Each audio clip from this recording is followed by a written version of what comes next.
이 아파트는 9개 동으로 이루어져 있고 전체가 1446세대, 조합원의 숫자는 아파트 조합원의 숫자가 1074명이고 조합원 세대가 1119세대입니다. 이 아파트의 가장 큰 장점은 중앙에 축구장 2개 반 정도의 공원이 있다는 점, 그리고 9개 동의 1층 부분에 높이가 9m 정도의 필로티가 형성되어 있다는 점, 이 두 가지가 가장 큰 장점이라고 할 수가 있겠고, 이 아파트의 모든 평형의 베란다, 즉 발코니라고 보는 것이 더 정확할 텐데, 그 발코니는 벽 길이의 100%를 다 둘 수 있도록 우수 디자인으로 설계를 해서 건축 심의를 받았기 때문에 일반 아파트에 비해서 실제 사용하는 면적이 대체로 10% 정도는 더 넓다, 이런 점이 가장 중요한 점이라고 하겠습니다. 예를 들어서 우리 아파트에서 30평형이다 하면 다른 아파트의 33평형과 실제 사용하는 면적이 비슷하다, 작지 않다. 또 34평형의 경우에 38평형과 비슷하다. 그럼 45평형은 약 52평형과 비슷하다. 그런 점에서 이 도심에서 이제 해당 평수보다 훨씬 더 넓은 평형으로 사용할 수 있다고 하는 그런 장점이 있다고 보겠습니다. 우수 디자인으로서 설계된 것을 건축심의로 인정을 해주는 건축심의위원회에서 요구하는 내용은 수백 가지가 됩니다.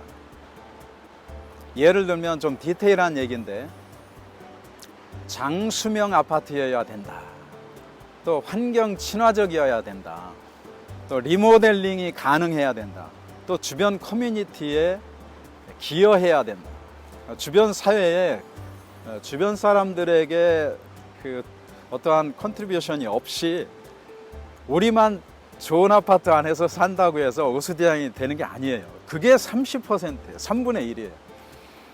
그리고 이 내부 아파트 자체가 매우 아름다워야 된다. 이러한 세 가지를 함께 갖췄을 때 21명의 건축심의위원들이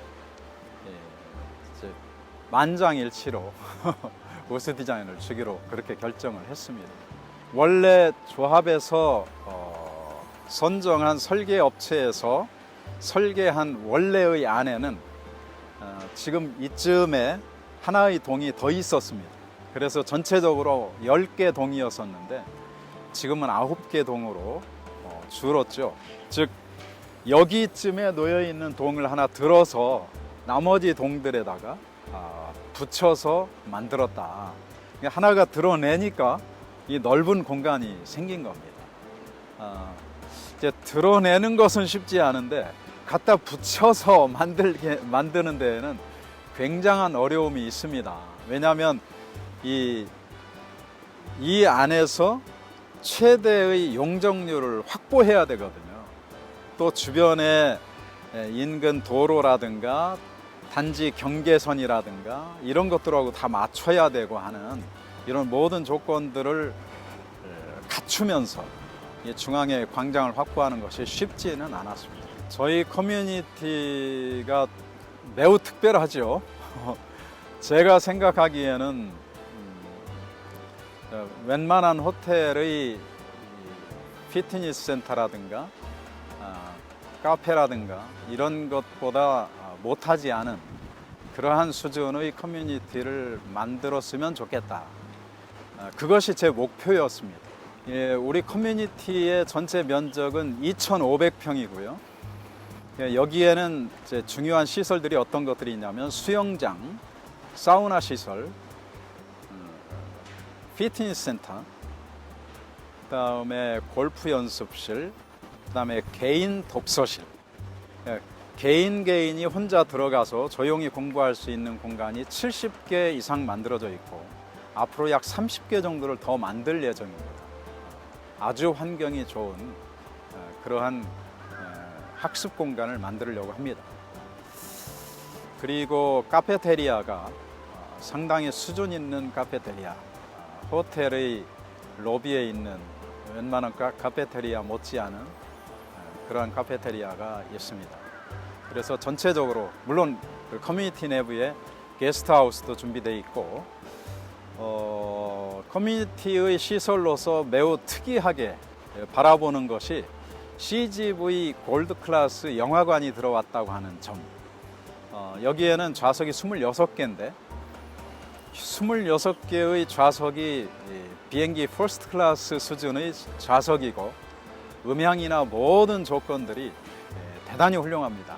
그래서 지금 현재의 CGV 영화관과 그 앞에 지금 잉글리시 키즈 카페가 남아 있습니다만 이 두 개를 합친 공간, 매우 넓은 공간으로 잉글리시 키즈 카페를 구성을 하고 있었기 때문에 영화관이 들어오는 것을 그렇게 반기지는 않았어요.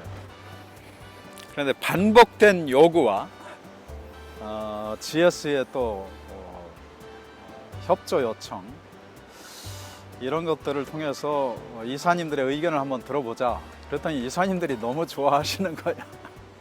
그래서 그렇게 들어오기로 한 겁니다. 이제까지의 문주의 모양을 보면 대체로 골대 모양의 문주. 그런데 골대는 어느 정도 두께가 정해져 있고 비교적 좀 슬림하다고 볼 수가 있죠. 문주에 비하면. 그런데 요즘의 문주는 시간이 지날수록 또 요즘 모던화될수록 문주가 두꺼워지고 있어요. 그 기둥 부위에 해당하는 부분이 거기에 경비실이 있을 정도로 굉장히 넓고 굵어. 그런데 수직재만 그런 것이 아니라 수평재도 굵어요. 무지하게 높고 굵어. 그런데 그 수평재, 수직재가 하는 그 역할이라고 하는 것이 분명하지가 않습니다.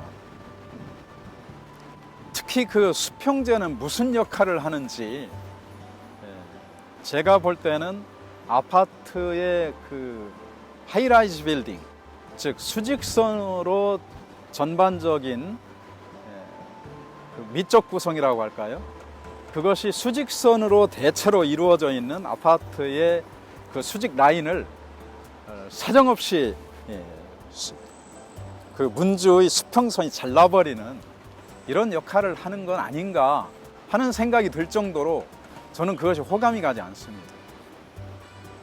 그래서 이 문주를 좀 새롭게 만들면 좋지 않겠는가 하는 고민을 상당히 오랜 기간 했었고 그 결과로 남문에는 좌우측의 상징적인 봄, 여름, 가을, 겨울을 대변하는 나무와 어떤 문, 하늘을 비상하는 어떤 비행기, 이런 것들로 여러 가지로 해석될 수 있는 우주 만물의 어떠한 그 생성과 발전과 쇠퇴, 이런 것들, 혹은 동서남북, 혹은 봄, 여름, 가을, 겨울 이런 것들, 생사화복 이런 것들을 이제 생각할 수 있는, 각자가 생각할 수 있는 그러한 그 느낌을 느낄 수 있도록 네 부분으로 나눠서,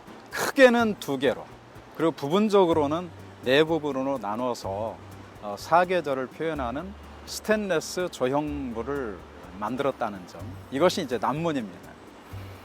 동문의 경우에는 전통적인 문주와 같은 느낌을 받고 이건 누가 봐도 문주다. 그런데 수평재가 없습니다.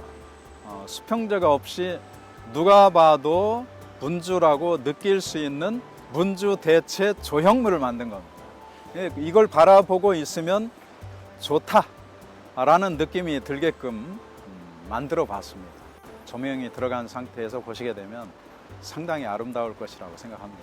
그리고 문주의 새로운 트렌드, 새로운 문화를 한번 제시했다고 생각합니다.